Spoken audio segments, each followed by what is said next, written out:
Ladies and gentlemen of the crypto space, we're live on a Monday, July 29th at 11:31 a.m. Coming off the heels of last week, we all know what played out at our beloved Bitcoin conference.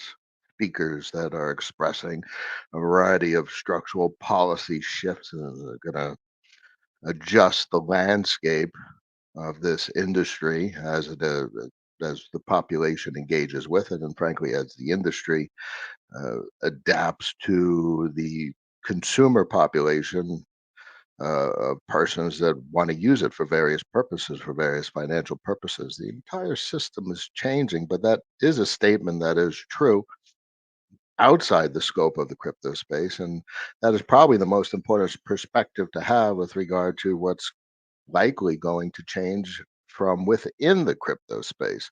You got the whole developer landscape and everything that's going on from within the space, but that surely is going to change as all of these policies affected from the outside in.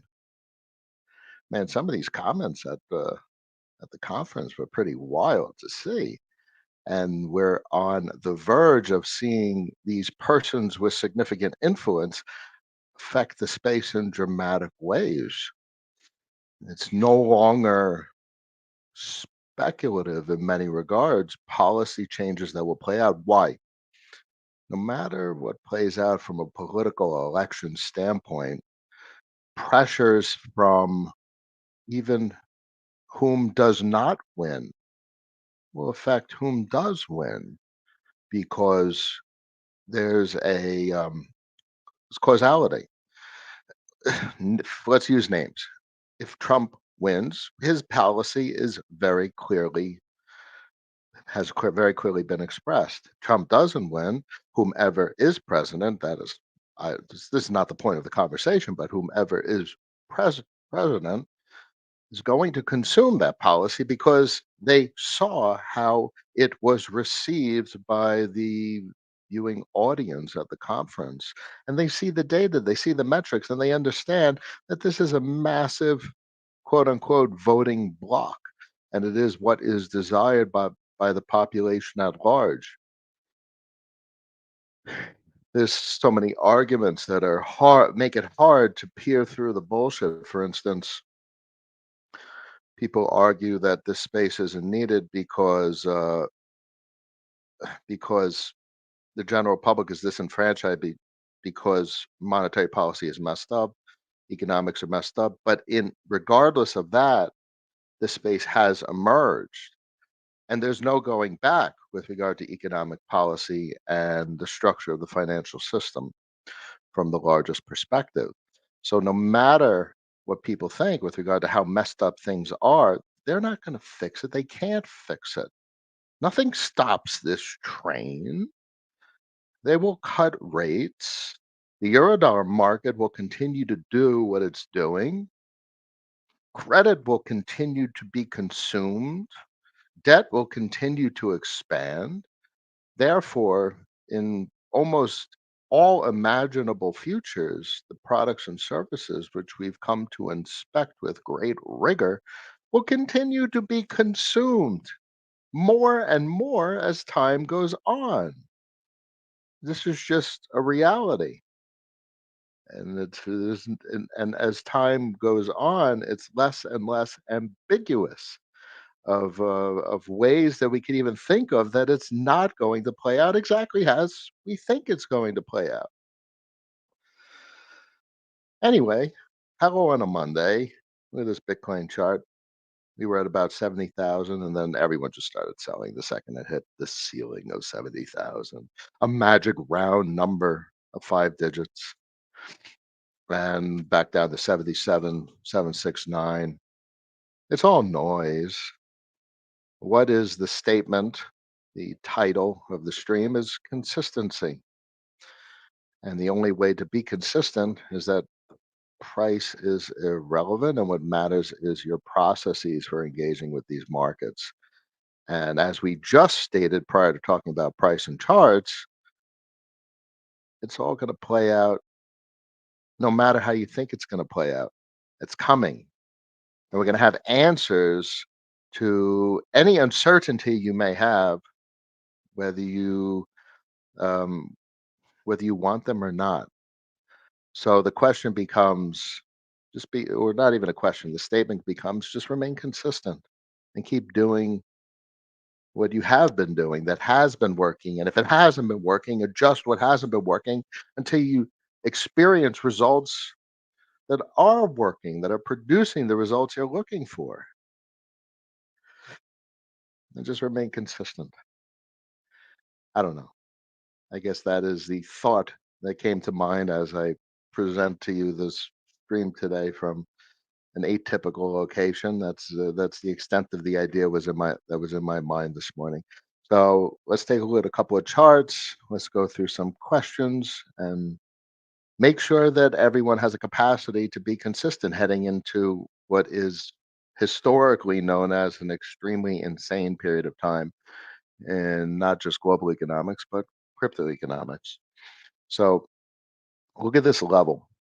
This level is quite remarkable. Why? Because from a monthly chart standpoint, this chart has already broken out. And a breakout is a statement of change and sentiment in a population that's engaging with a particular market. This chart is a market. Tens of thousands, hundreds of thousands of people around the world are purchasing and selling this instrument, creating this consensus, this chart, which is a manifestation of consensus, agreed upon price. And it already has broken out. It broke out months ago. Is that something that is acceptable? Can people actually really digest what that means? Because I would imagine looking at social media, people are waiting, still waiting for what? For it to go higher in price? I think folks miss well, very common phrase, forest for the trees. They're missing the trees or the entirety of the forest, the macro perspective on where the hell we are. This thing already broke out. It's screaming it right here. Look at that candle. The previous close back in 2021, and here's your horizontal price level. And it broke through 1 month. Retest, support, retest. So we're going on one, two, three, four, 5 monthly candles of support and retest back and forth. Let's see if this current month, which closes in 2 days, closes with a bullish engulfing. I mean, you could get more granular from a time scale inspection and see if it's like a triangular compression with what the wicks. I think we're picking and choosing in that regard. I like candle body closes to have a little bit more comfort because that is actually the price point at which the monthly candle closed. And a bearish engulfing from a close standpoint, I think is comforting. So comfort, consistency, these are very key words. I look at this data to find comfort, and comfort allows you to remain consistent. Because when this thing breaks to 75, 80, 85, 90, 95, are you not going to be comfortable? Are you going to be frantic, erratic? Is something going to change with your behavior? Are you going to make a different purchase, a different sale? And that is probably the biggest thing I could express before that type of market comes to us. Nothing changes. Nothing should change. You should remain consistent with the way you engage with markets, almost independent of price point. It's not the price point, it's the behavior, it's the rules of what you should do under what conditions. And my rules state that when this thing is 85, 90, 95, 100, 105, 100, so on and so forth, there's nothing to do.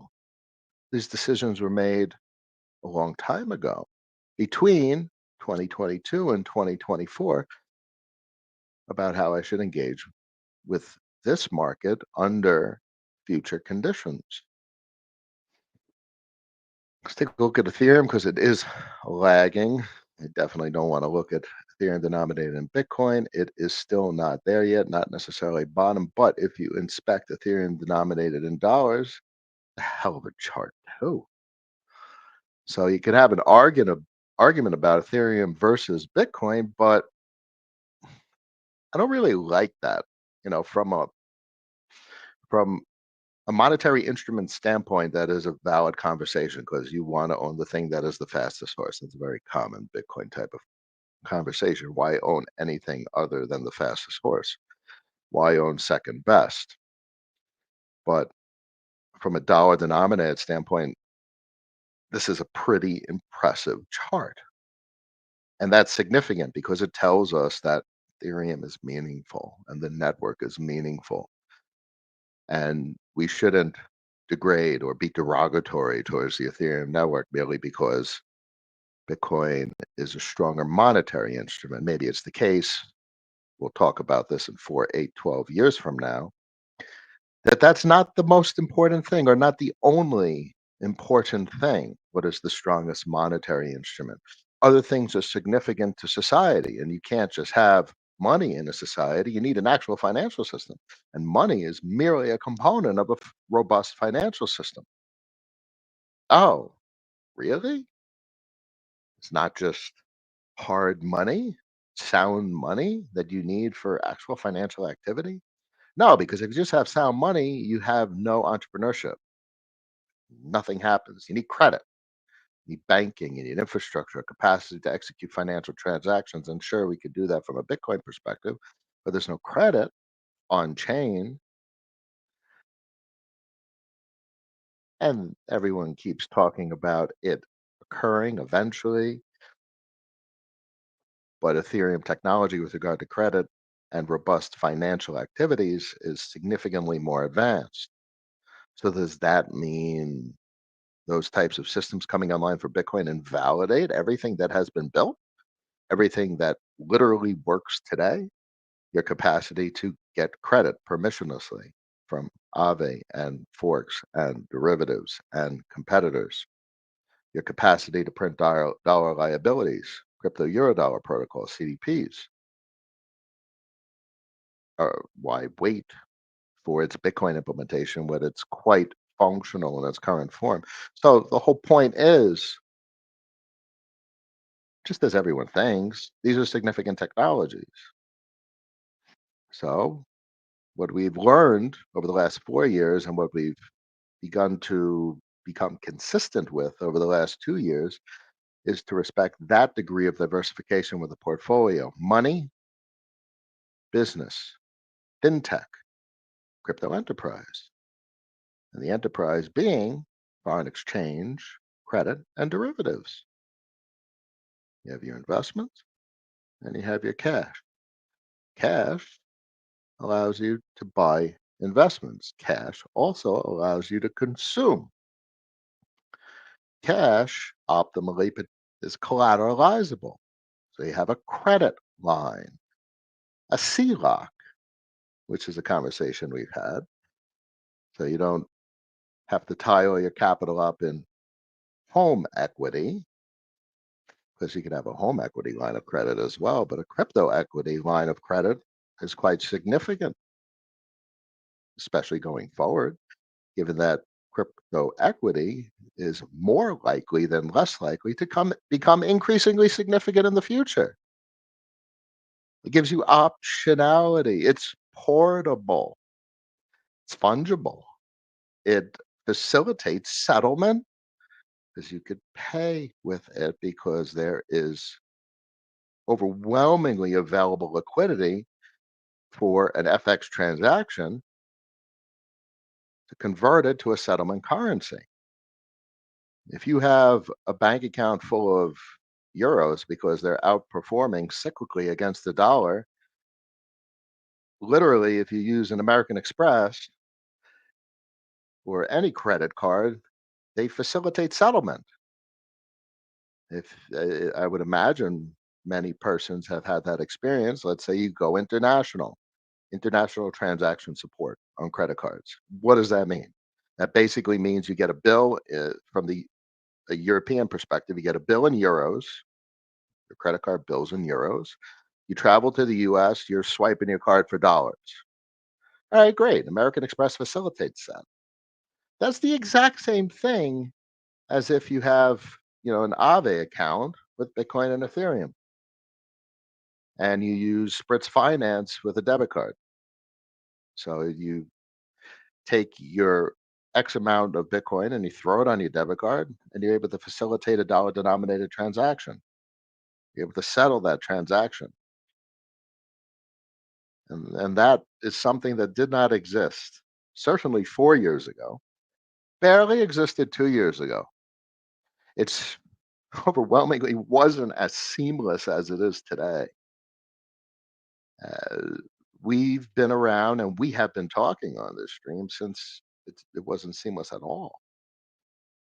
There was, cross chain and cross border crypto finance, as I would call it.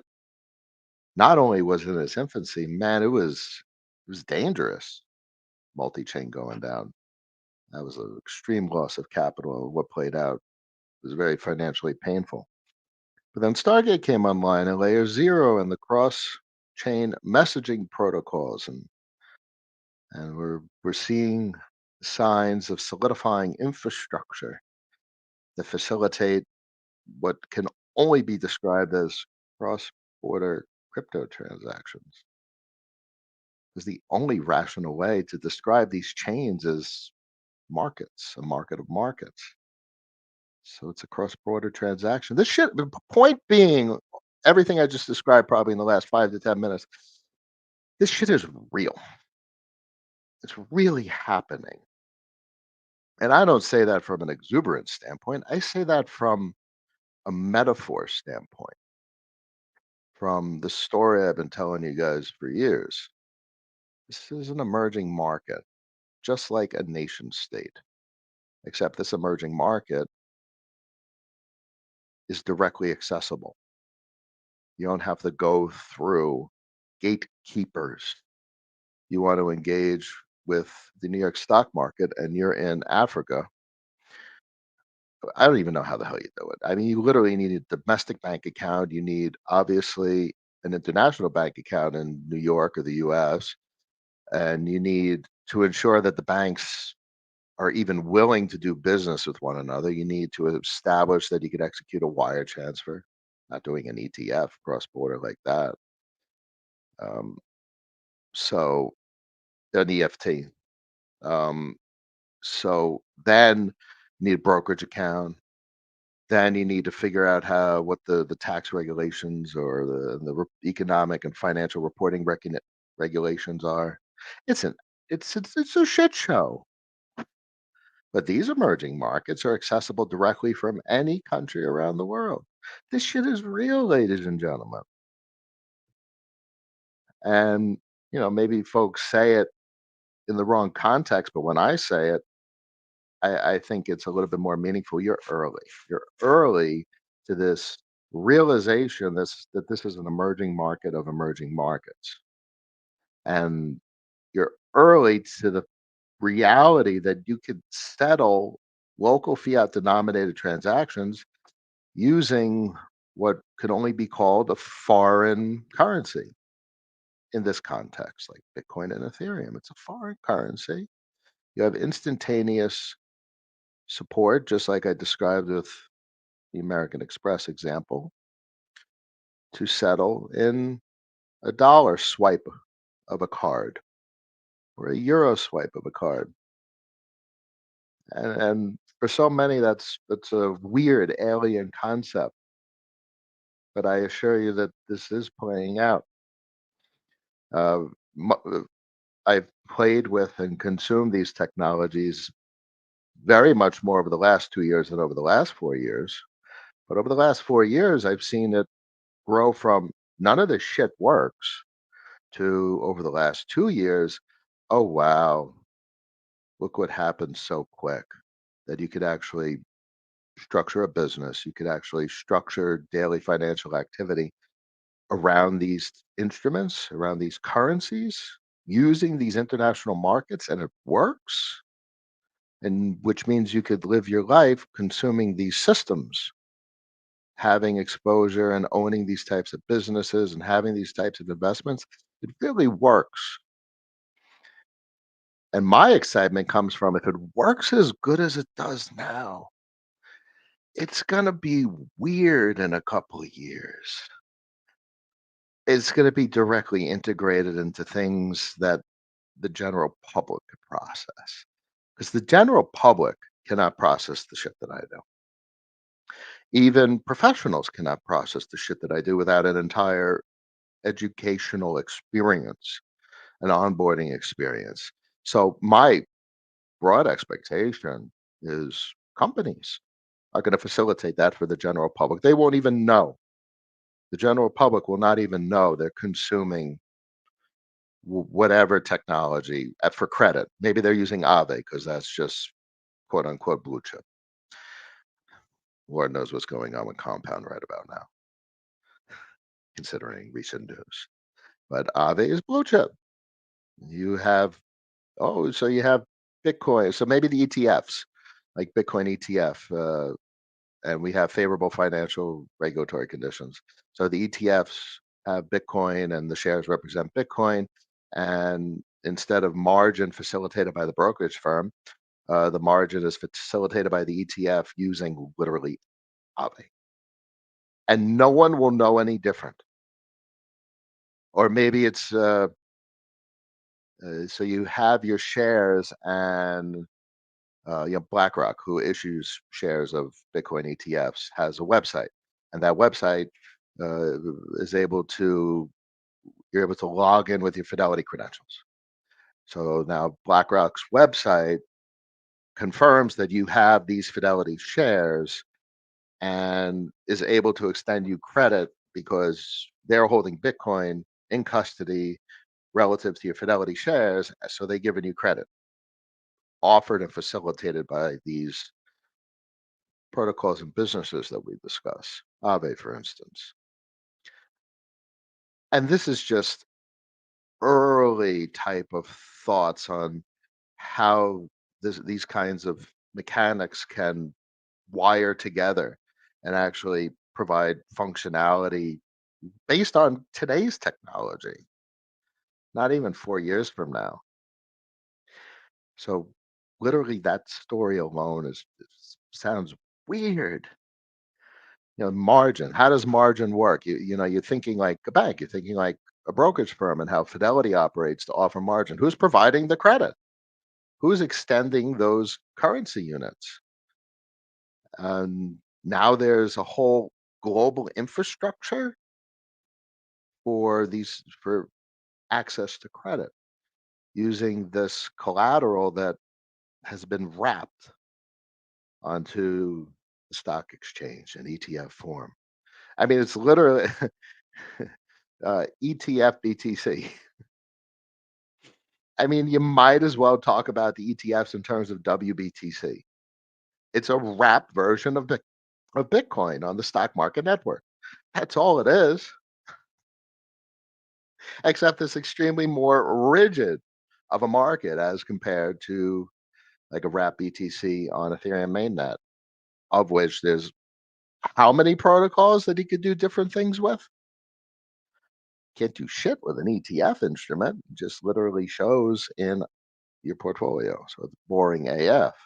So I'm pretty sure literally Larry Fink has stated it that he's gung ho about tokenization. So when he says tokenization, it's literally everything we just described. Tokenization of the ETF. Confirm that you have ETF shares, create a mainnet tokenized representation of it, and you have an oracle through Chainlink, BlackRock's Chainlink oracle, that is able to manage this tokenized representation and relative value. And now all of a sudden, sure, you have an ETF, you're able to manage it there in your brokerage account, but you literally could operate with it on mainnet. One path that things could play out. So is that weird? That sounds weird. That sounds pretty darn weird to me. So just like Bitcoin, look at this level. It's a beautiful level. That's a stunning level, 3308. Bitcoin 70, back down to 67, back over 60. I don't know about you guys, but not only is it comfortable right now, and we're going to execute consistency. These charts are exciting. All right. Thank you for listening to my introductory monologue, albeit how disjointed it was, and I'm not in my comfortable primary office setting. But let's go through the list and say hello to everyone. Gazik is in the house. Greetings, Cap. Iden, good morning. Athletic Concept, hey, hey. Lake Meadows, good morning. Cushy Crypto, Noah with hat, always got a whiff hat on. The hat stays on. Arrow, good morning. DA Advisor, always a pleasure. Poker Chump, good morning. Sir Joe, have you looked into Coinbase's debit card? Yeah. So historically, like what, a Gemini credit card or Coinbase had a credit card? Are you referring to a different product? Funny enough, I'm banned from Coinbase for a long time now. I mean, this must be like 2015, 2016. I don't know. They didn't like what I was doing back then. What the hell was I doing? I was doing the same thing everyone else was doing, is taking self custody. Oh my God. So I'm not, I, that is an entire conversation unto itself. The historic crypto exchanges and centralized risk, they just cancel your account. And that's what they did for me. I don't need them. No need for them. And I don't want to use them. I have no need to use them. But that's my reality, and that's my experience with Coinbase. Gemini still works great. Kraken still works great. Why use them? I mean, other than as a put capital in as a fiat on ramp, you engage in your financial activity, and how many fiat off ramps are there? Find a debit card. Find like Express Finance, which is crypto to bank account, or crypto to debit card, or Juno's coming back online soon, and there you go. They facilitate a crypto-friendly checking account as well as a debit card. So I think it is an interesting statement to say there's no need for Coinbase as a pro user. That is clearly a very Gen Pop type of product, what Coinbase offers. It's very user friendly and facilitates the adoption of these emerging markets. But as a pro user, I have literally no interest in using them. I have no need to. What am I going to do on Coinbase that it's not that what I could do on Coinbase that I can't do in crypto. It's literally I can't do the shit that I need to do in the crypto space on Coinbase. It facilitates nothing that is not just remotely interesting, but also what I need to do to achieve what I'm looking to achieve in these crypto markets.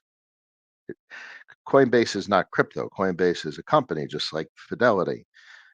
And I mean, I guess they're trying to do the hybrid approach, Coinbase Wallet and Base, and it's kind of like it's still Coinbase, but it's Base, so it's DeFi. So you know, we're getting early signs of where things may head over the coming years. But I still think we're going to have a bifurcation of like market reality. Like you're going to be able to do many things from a Coinbase ecosystem perspective. But then when you talk about like Ethereum mainnet or Arbitrum, Optimism, I mean, list goes on and on. That's kind of like filters off. This is the market. It's like Coinbase's keyhole on what DeFi and crypto is their keyhole, is their presentation. It's what it's like. It's like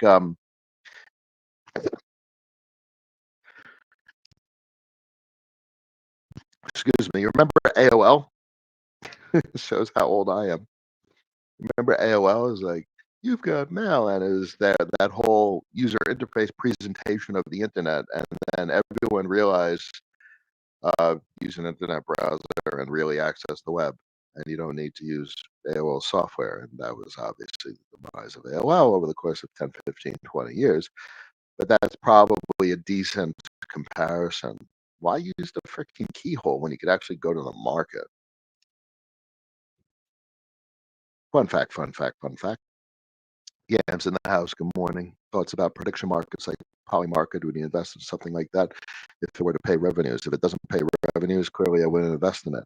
Interest in prediction markets? It's a small market, meaning what's that, like sports gambling, casinos, options. This is all microscopic compared to the scale and scope of foreign exchange, credit, and derivative products. Sure, for instance, take your prediction market and wrap it into a derivative product with interesting tokenomics, monetary policy, and then it potentially becomes considerable. But I just don't want exposure to an isolated business. What do I mean by that? If you're exposed to foreign exchange, which is Uniswap, Curve, Balancer, you're not just exposed to Uniswap Curve Balancer, you're exposed to the concept of foreign exchange. Why do I say that? Because of arbitrage. And if there's big imbalances on Arbitrum, on a balancer on Arbitrum, that's going to get arbitraged with Uniswap and Curve on Arbitrum. And then that's going to get arbitraged with Uniswap, Curve, and balancer on mainnet. So foreign exchange bleeds over from venue to venue. It affects the entire space.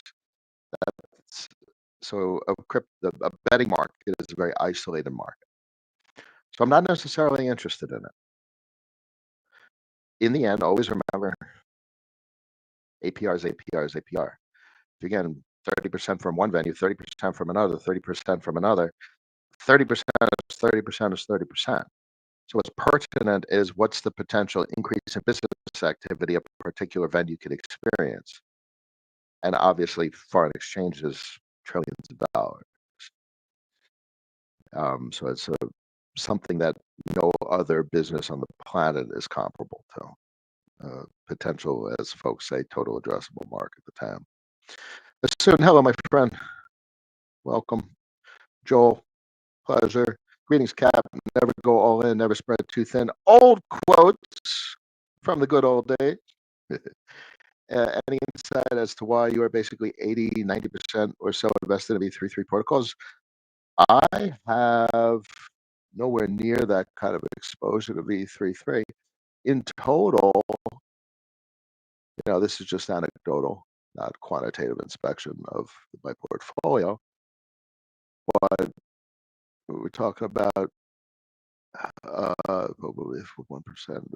10 is 7, 6%, 5%, about 5, 6%. That's about it. I'm sorry, considering velodrome, that's probably about 7%, 8%. So velodrome, Ramses, Nile, and Cleopatra. Cleopatra is bled down, so that's depreciated. And Nile is also as well, but it's still relatively productive. Cleopatra was productive the previous week, so I don't have I have an uncertainty opinion about where V33 is heading. I just will have to check back in 2028, 29. It needs to survive a cycle to see the cyclicality, because all of a sudden Cleopatra is producing 80% APR for this particular week. And Ramses right now, this particular week on my basis, is at like 100, 110%. So all this shit is just going to be cyclical. Do I have the deck screener up? Whatever. I don't really want to look at the chart of Ramses or any of them for that matter. I guess just to answer your question, it's probably around 7, 8% considering velodrome exposure. And velodrome was chosen because of its cross-market presence. It has expressed and has executed cross-market deployments. I have no aerodrome exposure because it's an isolated market, albeit folks that are very interested in aerodrome are going to say the Coinbase narrative and the Coinbase wallet and the base narrative. So that is interesting. I wasn't able to acquire the price that is necessary for an appropriate position size. I was just having this conversation last night with a colleague. if Ramsey's is cyclical between 1.8 cents and 18 cents this cycle, and then it levels up to like 18 cents to 40 cents, and you get this range bound ping pong effect between levels. Logic becomes you're buying it as cheap as possible. So I guess the point of that statement is I'm more than comfortable with the exposure I currently have, and I'm not interested in any more exposure. There's much more history with Balancer and Curve Federation and what's coming online with Tapioca. So those are much more comforting. Those, therefore, in inspection of the portfolio's construction, they are sized larger. And the V33 exposure is 780. Was up 10x at 20 cents. So that was a very transitory experience. And then that was, like 10, 15%. And that was wild. But that went by. Money, you hope it lasts, but then you start to see the price action, and that tells you the story of really the significance of the investment and what it's going to contribute to your portfolio. And obviously, as we always talk about, it's not price appreciation. That's not the point of the contribution to the portfolio. It's the cash flow. So in that equation, XYZ says buy it as cheap as possible. Will I look back in 2028 and 9 and say V33 exposure was a mistake? One, we could only tell in 2028 and 2029. We need a full cycle to inspect its market strength and resiliency. And two, gut instinct says something is there. So when I state that something is there, that doesn't tell us which protocol. That doesn't tell us which network. I guess that's just a gut instinct statement that there's something meaningful about what Andre came up with the V33 design. What it is and which protocol is able to not just capitalize on it, but manifest what Andre originally envisioned, only know in 2028 and 2029 after a full market cycle. That'd be a fun conversation.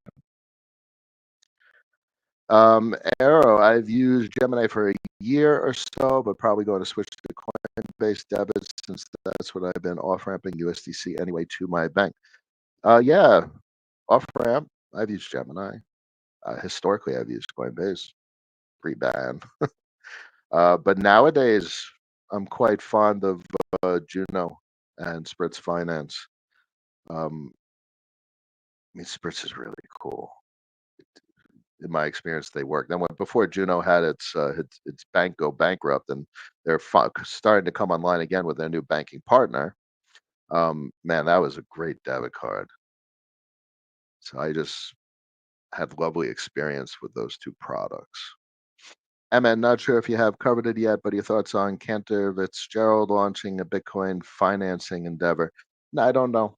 I don't have enough information or haven't encountered that to talk about it. But obvious, that's very much consistent, probably with what I said earlier, where um, companies are going to offer crypto-centric products to meet space, general public, concealing or obfuscating or wrapping these relatively sophisticated fintech products, crypto fintech products, into something that the general public is accustomed to. And what is the general public accustomed to? Sign up, enter your email address, create a password, enter KYC, and all this bullshit. And that's meat space. And that's makes sense because that's what the general public understands, and therefore that's what's going to be palatable and desirable for them to engage with. The whole notion of clicking your hardware wallet to engage directly with protocols, that is such a foreign alien notion that it inhibits the general public from interacting with the software. But wrapping it up in a sign up and login type of user experience is something that the general public can wrap their head around. Arrow, interesting point, Coinbase as a user. It's been a couple years. It's been 10 years. 2014, 2015, give or take. Anyhow, Gazika mic issues, probably. I'm not in a setting where I could expect my configuration to be perfect. Arrow, how reliable is spreads? It's a good one. Coinbase and others seem a bit more established. The why for using, I want a reliable way to use my USDC in real life without having to always transfer back to my TradFi bank. Listen, there's always something, always a sentiment when transferring capital. It's like, oh, this got to work because I have a bill I'm paying. And, even with Gemini, at one point they asked me for like tax returns. And I was like, oh, this is the last time I'm going to use these guys. So let me get this transaction to go through and I'm done. So to use Gemini, Coinbase, and Kraken as compared to Juno and Spritz Finance. The smaller company has more big company. The big company is more incentivized to protect their shit and cancel accounts and reject transactions along with your tax returns to give us your tax return to capital back to you. And I have leaned towards the smaller businesses rather than the larger business. Year and a half, 2 years, because Spritz has been around for a bit, and Juno has been around for a bit. It's been about capital investors are pretty interested in seeing their products continue to evolve. I remember Spritz when it first came out. It is nothing, and I think they use, or their banking partner used, I'm inclined to think they will use again in the future, nice, deposits to the bank account. That was pretty cool. Anywho, audio is a bit choppy. I can't help. That's probably data driven. You make a base volume as of late. Coinbase narrative. Base is huge. Base is big stuff. Look, I have it here. Let's take a look. Next volume on base. Aerodrome and Velodrome have topped Uniswap just strongly on both base and optimism. Very interesting to see. But look, week over week, DEX volume 663 for Aerodrome compared to 260. Aerodrome is much stronger than Uniswap on base, and Velodrome is much stronger than Uniswap on optimism. That is very interesting. Now, what does it pay? 30-40% APR. Like on average, and you can inspect from a voting perspective, and sometimes you get outperform and sometimes you underperform. But the point is, you're not getting 5 established protocols, so the yields have come down to earth, which means 40% is 40% is 40% high exposure to this isolated market if I have the same revenue streams elsewhere. And that is just consideration for capital allocation. I don't need exposure. You want to look for more reasons to invalidate investing rather than reasons to invest because you only have a limited amount of capital. You need to be picky AF and choose what you're engaging with rigorously. Just